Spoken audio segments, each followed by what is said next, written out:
menista apa yang buat kita berharga. Mungkin terlalu lama bergaul dengan 9 naga, orang-orang yang kelewat kaya, membuat dia lupa bahwa banyak warga Jakarta masih mencoba untuk meningkatkan harkat dan martabat hidupnya. Memang mereka terdampar di bantaran kali, tapi mereka juga manusia yang selama ini tidak membebani negara. Mereka mencari nafkah, membanting tulang, mengeluarkan keringat untuk memberikan pada keluarganya harapan akan sebuah kehidupan yang lebih baik. Tapi apa yang terjadi? Mereka digusur dari tempat tinggal yang sudah mereka tempati berpuluh-puluh tahun, lalu dilemparkan ke rusun yang berjarak puluhan kilometer dari tempat mereka mencari nafkah. Sudah kita bisa duga dampaknya. Mereka tidak mampu membayar sewa yang kelewat mahal, dan akhirnya mereka kembali terlunta-lunta di tanah ibu kota. Yang tidak kalah memprihatinkan, dia dilanda oleh banyak kasus hukum yang membuat kita bertanya-tanya kekuatan siapa yang berada di balik semuanya, sehingga tidak satupun kasus hukum itu yang berhasil menjerat dirinya. Cerita tidak berhenti sampai di sini. Lihat kita, warga Jakarta, kita para orang tua yang punya anak-anak yang masih dalam usia pertumbuhan. Mereka butuh contoh, butuh teladan tentang pemimpin yang mulutnya bisa dipercaya. Persoalan muncul ketika dia ternyata mampu mengatakan hal-hal yang menggambarkan isi toilet kita di ruang-ruang publik ketika dia bicara. Yang tak kalah parahnya adalah kita tidak melihat konsistensi dari dia.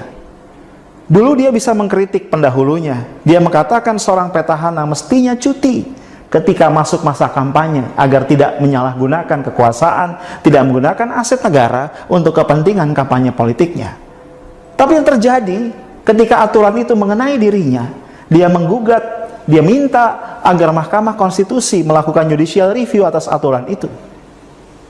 Dia ingin agar dia bebas melakukan kampanye ketika dia masih menjabat sebagai pemimpin ibu kota. Yang juga tidak bisa dilupakan,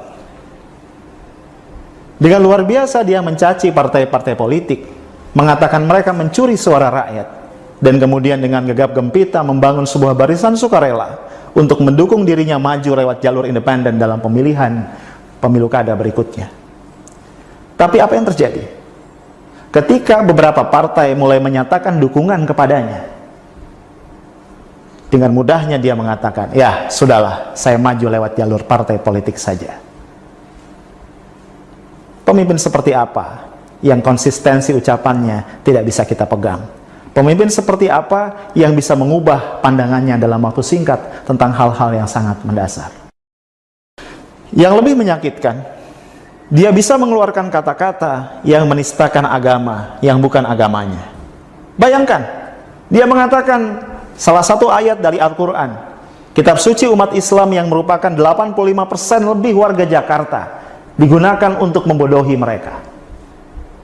Ini bukan persoalan sara. Sekali lagi, ini bukan persoalan sara. Ini persoalan mulut seorang pemimpin yang tidak ditakar dampaknya.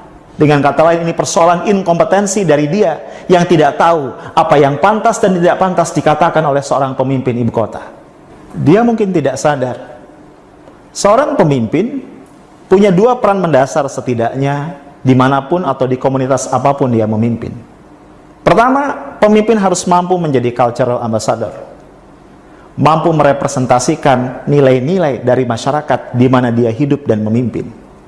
Jakarta adalah representasi Indonesia yang bineka.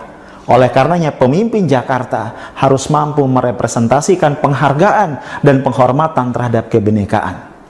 Yang kedua, pemimpin harus mampu menjadi seorang solidarity maker, orang yang mampu merajut dan menguatkan solidaritas masyarakat, menjadikannya masyarakat yang bersatu untuk menjunjung tinggi kebaikan.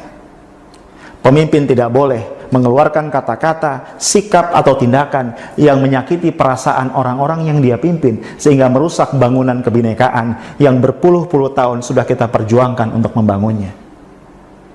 Karena inkompetensi itu, tiada kata yang bisa kita sampaikan kepada dia bahwa waktunya sudah habis. Dia tidak pantas memimpin Jakarta yang merupakan